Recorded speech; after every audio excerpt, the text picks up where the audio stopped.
Sud Radio, le magazine des champions, Frédéric Brindel, Thomas Binet.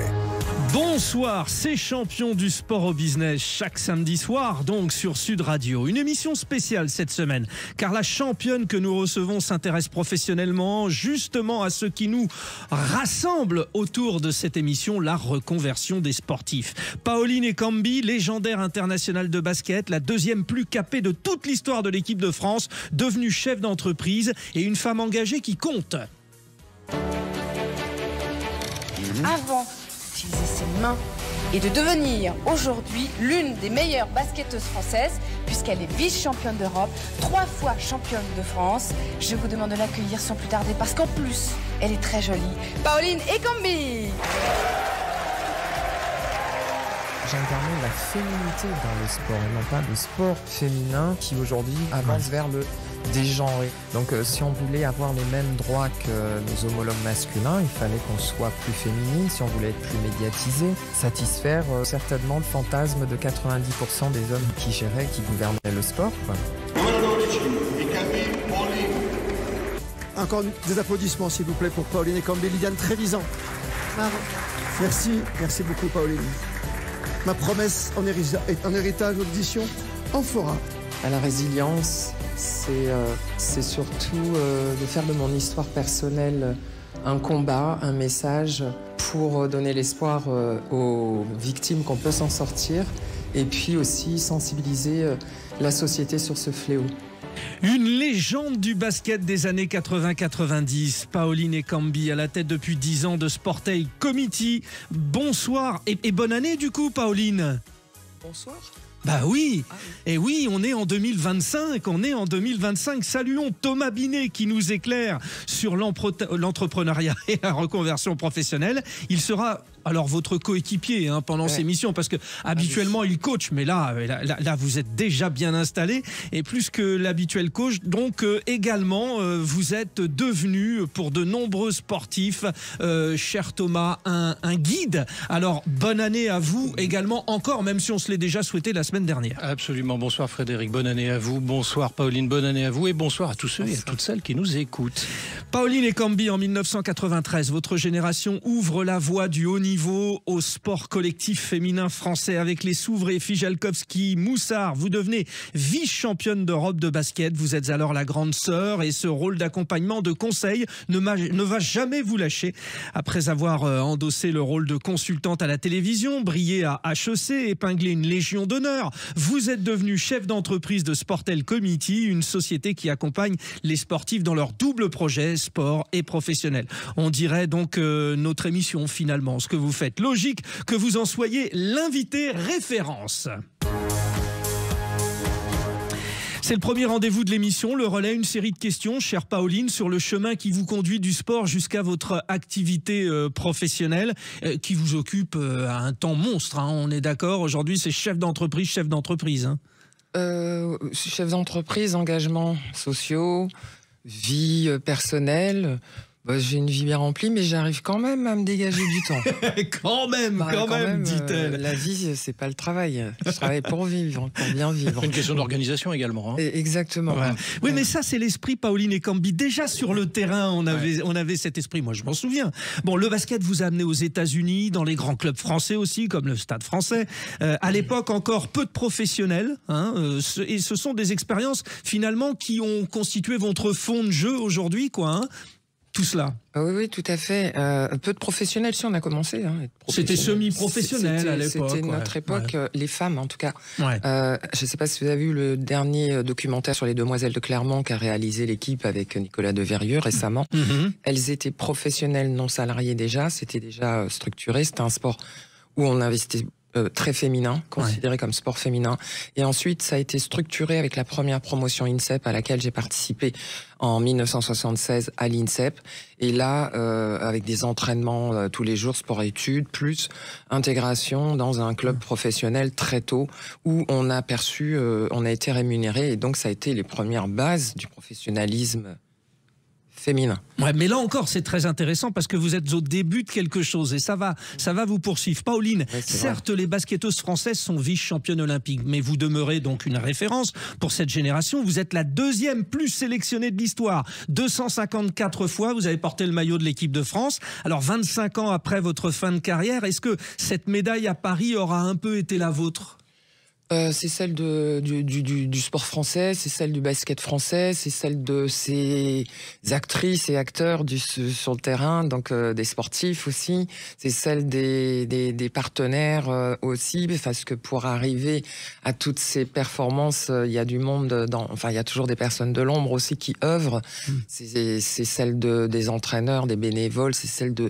Voilà, oui, donc vous êtes dedans finalement, parce que vous avez toujours été un guide, disons-le. Moi, je me suis jamais considéré comme guide. Je pense que naturellement, le leadership naturel, et ça vient de mon éducation franco-camerounaise où les aînés ont un rôle. Voilà, on l'oublie souvent, mais très important. Très ça. important. Et moi, j'étais la seconde, j'avais 3 frères et la seule fille, donc c'était moi c'était la En plus, c'était matriarcal du côté de la culture du Cameroun, du côté de mon père. Et donc, j'avais déjà ce rôle de mature, protectrice. Enfin, c'est même leader plutôt. Leader. Ouais. Alors, on vient de l'entendre dans la petite présentation que nous a préparée notre réalisatrice Marie Faye. Vous venez de sortir un livre événement, Ma promesse en héritage, dans lequel vous racontez vos souffrances d'adolescente, victime d'inceste et de violence. Donc, c'est la résilience qui vous a propulsé au rang de championne. Ça tient aussi, lorsque vous vous lancez dans le business, cette envie de dire « je suis pas battu ». En fait, c'est pas que le sport, les acquis dans le sport, les expériences, parce que c'est un métier, et puis des compétences qu'on développe, la force du collectif aussi. C'est aussi nos épreuves de vie qui façonnent notre personnalité, qui sont même révélateurs de ce que l'on est. Et dans le sport aussi, on dit que c'est par l'échec. L'échec est un enseignement, donc... je dis pas qu'il faille s'auto-flageller, j'aime pas trop, non, mais pourtant, c'est ce qui façonne ce que l'on est aujourd'hui. Et donc la résilience, c'est aussi une des compétences clés dans le monde du sport, qu'on développe dans le sport, mais aussi à travers ces épreuves. Pauline Ekambi, place à votre parcours professionnel et cette rencontre donc tant attendue avec notre expert entrepreneurial Thomas Binet. Sud Radio, le magazine des champions. Thomas. Oui, Pauline Ekambi, vous avez l'habitude de pitcher, comme on dit vulgairement dans nos domaines. On est d'accord, de présenter votre projet. Vous avez fait plein de roadshows, comme on dit aussi dans notre jargon professionnel. Alors, ce que je vais vous proposer, vous allez disposer d'1 minute pour que nos auditrices et auditeurs comprennent justement cette reconversion, ce nouveau challenge que vous avez engagé maintenant il y a quand même quelques années, c'est-à-dire votre cursus maintenant professionnel. Que faites-vous, Pauline? Vous avez 1 minute pour nous l'expliquer. Le chrono est lancé. Donc, je suis cofondatrice de Sportail Community, qui est une entreprise de l'ESS agréée ESUS, qui vise à connecter les talents sportifs de haut niveau, professionnels, semi-professionnels, avec les entreprises pour les accompagner vers une reconversion efficiente. Et la deuxième partie de notre mission consiste à accompagner les entreprises à les recruter et les intégrer dans leur environnement économique. 10 ans d'existence, c'est ça à peu près, je le disais. Voilà, une dizaine d'années, et la résilience aussi. Oui. Il faut être résilient. Et c'est pour ça que je faisais plein de clins d'œil dans la présentation et dans les questions, parce que tout s'y retrouve. Allez, on n'a pas eu besoin d'1 minute, bing, on avance. C'est parti pour la feuille de match. Oui, yes. Ouvrons la feuille de match. Ça vous rappelle des souvenirs. Ouais, oui. Ouvrons la feuille de match donc avec Thomas Binet. Pauline Ekambi dirige la société Sportail Community avec désormais Community. Bah oui, je vais Community, comme le basket. Yes, I'm gonna try. Yes. Jeu de mots, Sportail. C'est le sport, le portail, du sport. Et community, la communauté. Ah ouais, je pensais tail, moi, enfin oui, mais là, il n'y avait pas de lien. C'est très recherché, pas mal. La marque. C'est concept. Bon, vous nous le précisez, Thomas Binet, vous vous intéressez au marché économique sur lequel Pauline s'est imposée, donc. Alors, c'est toujours difficile de définir une activité sur un marché précis, parce que, quelquefois, il y a une transversalité de marché. Bon, il n'en retire pas moins que, quand même, dans notre démarche du moment, l'idée, c'est de se dire, quand même, qu'on est sur le marché du travail, le marché de la reconversion. Alors, moi, j'ai voulu quand même regarder quelques chiffres, parce que même si vous avez 10 ans d'existence, que vous connaissez probablement et j'allais dire de façon très performante, pour reprendre des termes aussi sportifs, votre domaine, je vais quand même rappeler à nos auditeurs ce qui nous attend en 2025. Alors, je ne vais pas partir dans ma page d'horoscope. Moi, je prends des éléments... Oui, parce que Pauline est très branchée horoscope. Oui, on a vu ça. Donc, il paraît que c'est l'année des taureaux, on va gagner de l'argent. Ça, c'est... Et vous êtes ça m'intéresse. Sagittaire qui me l'a dit, m'a dit, j'ai regardé. Ils sont bien, ces Sagittaires. Vous êtes Sagittaire, vous, Thomas. Ouais. Ah bon? Oui, c'est pour ça. Bon, alors, comme ce n'est pas une émission d'horoscope, ça ne nous a pas échappé, continuez. Donc. Il ne retire pas moins qu'on va regarder en 2025 ce qui va se passer. Bon, alors maintenant, c'est pas aussi positif. C'est-à-dire qu'il y aura moins de recrutement de cadres en 2025. Je vous donne quand même quelques éléments. Il y a une baisse de 9% prévue des offres d'emploi. Pour autant, les entreprises sont quand même préoccupées par leurs difficultés de recrutement. C'est-à-dire que 84%, quand même 84%, j'insiste sur ce chiffre, se disent préoccupés par la pénurie de talent. Chiffre en hausse de 6%. De 6 points, donc c'est énorme, c'est énorme. Les profils de management intermédiaire et cadres supérieurs sont recherchés et on revient de plus en plus à une situation avant Covid. Alors en soi, c'est pas alarmant parce qu'on revient à quelque chose qu'on a connu, sauf qu'on avait pris de mauvaises habitudes quelque part de toute cette période-là. Donc les difficultés relevées sont plurielles. Je vous les donne. Allez, rapidement. Attente salariale trop élevée, candidats trop sollicités, manque de candidature. C'est le trio malheureusement gagnant sur le sujet. 51%, et ça va intéresser notre invité, des cadres qui envisagent de changer d'emploi dans les 12 prochains mois. Donc c'est un vivier.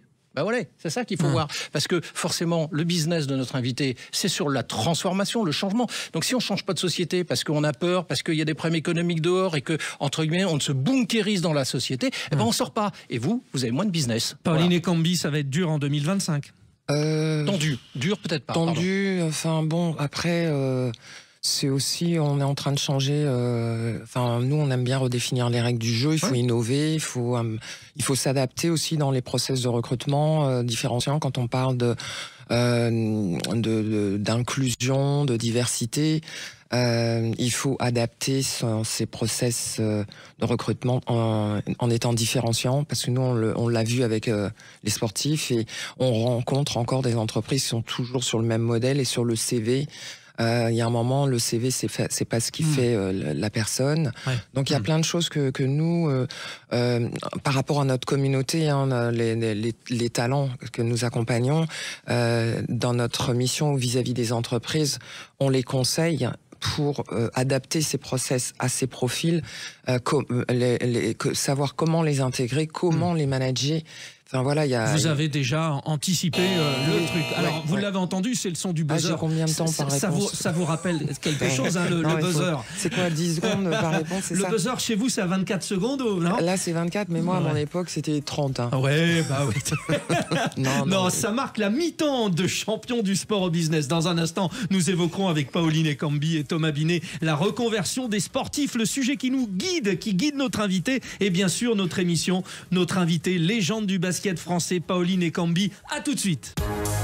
Sud Radio, le magazine des champions. Frédéric Brindel, Thomas Binet. C'est donc champion du sport au business sur Sud Radio, une émission spéciale pour ce deuxième rendez-vous de la nouvelle année. Notre invitée Pauline et Cambi, triple championne de France, vice-championne d'Europe et deuxième joueuse la plus sélectionnée de l'histoire de l'équipe de France de basket, dirige en effet depuis 10 ans Sportel Community, une entreprise qui, comme nous, Thomas Binet, s'intéresse à la reconversion des sportifs. Alors, recontextualisons, chère Pauline et Cambi, l'idée donc de Sportel Community, c'est de développer l'accompagnement du double parcours du sportif et du haut niveau. Il y a un besoin, alors bon, précisez. Moi je dirais qu'on accompagne les sportifs vers leur employabilité. Voilà, et qu'ils soient dans un projet entrepreneurial, ou en tout cas on les accompagne... et de manière personnalisée. Alors comment ça se passe? Ils viennent vous voir, bon évidemment les contacts avec vous sont plus faciles, vous êtes une légende du sport, mais comment ça se passe? En fait, quand les sportifs viennent nous voir, selon leurs besoins, donc il y en a qui veulent, qui ont besoin de peut-être qui viennent d'arrêter leur carrière et qui savent pas trop vers où s'orienter, comment, quoi faire de cette carrière, comment je la transforme en réussite aussi dans la poursuite du projet professionnel, parce que très sincèrement, je tiens à vous dire que moi, j'appelle pas ça une reconversion, ni une transition professionnelle pour nous. Pour moi, le sport, c'est déjà un métier et c'est la poursuite d'une carrière professionnelle. D'où la notion, j'en parlais, de double projet, quoi. Double projet, c'est sport-études, et ce terme-là, c'est pas double carrière, c'est pas un double projet. En tout cas, de ma connaissance, c'est un sport-études. On mène son projet sportif et les études en parallèle. Mais après, il y a des sportifs de sport amateurs de haut niveau qui, eux, doivent travailler en plus. Donc là, c'est carrément... et qui font plus de 35 heures. Parce qu'ils ne sont pas rémunérés pour leur métier sportif, pour leur sport. Et c'est là que vous intervenez, Pauline Ekambi, avec Sportel Community. On intervient selon leurs besoins. C'est-à-dire que certains ont besoin qu'on les accompagne, qu'on les coach sur comment valoriser ses compétences transférables et ce parcours sur leur CV, préparer un entretien d'embauche, rédiger une lettre de motivation. On leur ouvre après la mise en relation avec des entreprises avec lesquelles on peut déjà avoir bien sûr contractualisé. Pour poser une première pierre sur l'édifice, ça marche, sur l'édifice. Il y en a qui vont chercher, par exemple, nous on va identifier ce besoin, on a besoin plutôt d'un bilan de compétences. Donc là, nous on le fait pas, on s'entoure d'experts. Et on les oriente parce que on va pas inventer, on va pas travailler sur ces axes-là, c'est pas notre métier. Donc on a un écosystème qui fait que on les met en relation. Bon, ça a donné quelques idées à notre coach Thomas Binet. Justement, c'est l'heure du coach. C'est joli, cette petite musique pour vous accompagner.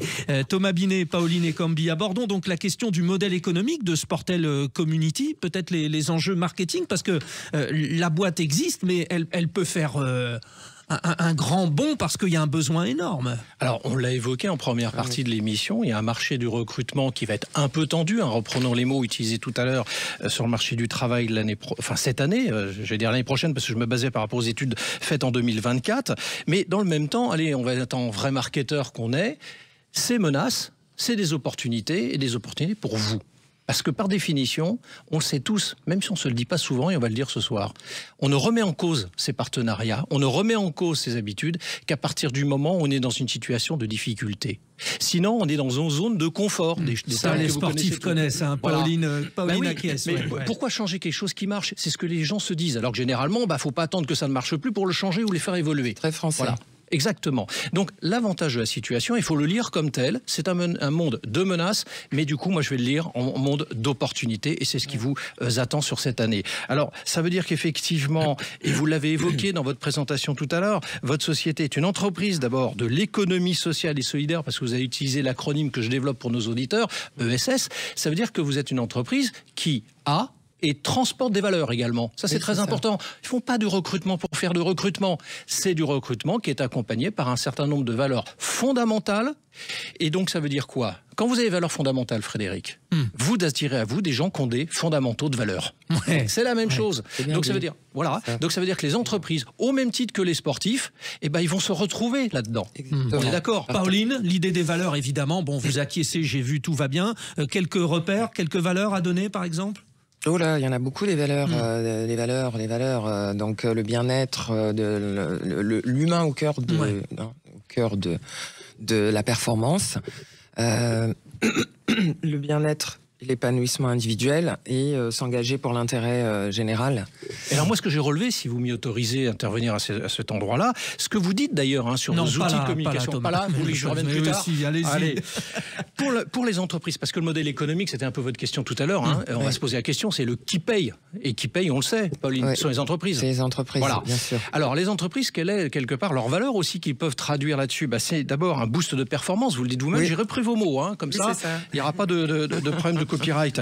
C'est une marque employeur renforcée, ça c'est important. C'est du corporate et ça joue beaucoup. Et c'est un engagement social accru, on l'a commencé à le dire il y a un instant. Et pour les sportifs recrutés, il y a un leadership naturel. Vous en êtes d'ailleurs la traduction vivante. Et quelque part, c'est ce que vous attirez aussi à vous. Résilience, évidemment, c'est un terme qu'on utilise souvent. L'esprit d'équipe, mentalité de gagnant. Voilà, on a les valeurs sportives qui sont mises en avant. Et votre ADN, c'est vision, innovation et inclusion. Comment ça s'est fait, ce réseau avec les c'est entreprises? Très bien, parfaitement résumé, Thomas. Il est pas mal, ce Thomas, effectivement. Il mérite. Il est méritant. J'imagine, Pauline Ekambi, ce réseau à construire avec les entreprises, ça, ce n'est pas évident quand même. Hein. Et vous avez réussi. Non, mais enfin, alors, une des forces aussi du sportif de haut niveau, c'est bien le réseau. On est constamment entouré d'entreprises, de partenaires, et puis même entre nous. Et le mien, je l'ai senti très tôt à l'INSEP. Il a commencé à l'INSEP. Dans ma classe, j'avais par exemple, j'étais dans la même promo que Henri Lecomte, Guy Forget, Tariq Benabiles. Ça fait beaucoup de tennismen, là. Hein, oui, non, parce que c'était mes potes et que je travaillais toujours avec eux. Bien avec les tennismen. Oui, on faisait, je peux le dire maintenant, on faisait des teufs. Oui, ça on sait aussi. Non, mais en fait, puis il y en avait d'autres dans le sport féminin. Enfin bon, bref. Déjà, parmi ces sportifs qui sont devenus pour beaucoup des chefs d'entreprise, d'autres cadres dans des entreprises, et puis les partenaires dont on était entouré, je pense que j'avais déjà le sens du réseau, certes, et j'étais très curieuse parce que c'est vrai qu'on a tendance à se dire, à laisser, les sportifs ont tendance à ce que les gens viennent vers eux. C'est ça l'idée aussi. Ils sont accompagnés, voire même assistés. Il faut s'intéresser aussi, pour sortir un peu aussi de cette autarcie dans laquelle ils s'enferment, aussi dans l'entre-soi, parce que aussi, à un moment donné, faut s'ouvrir le champ des possibles et discuter, s'intéresser aussi à telle marque partenaire.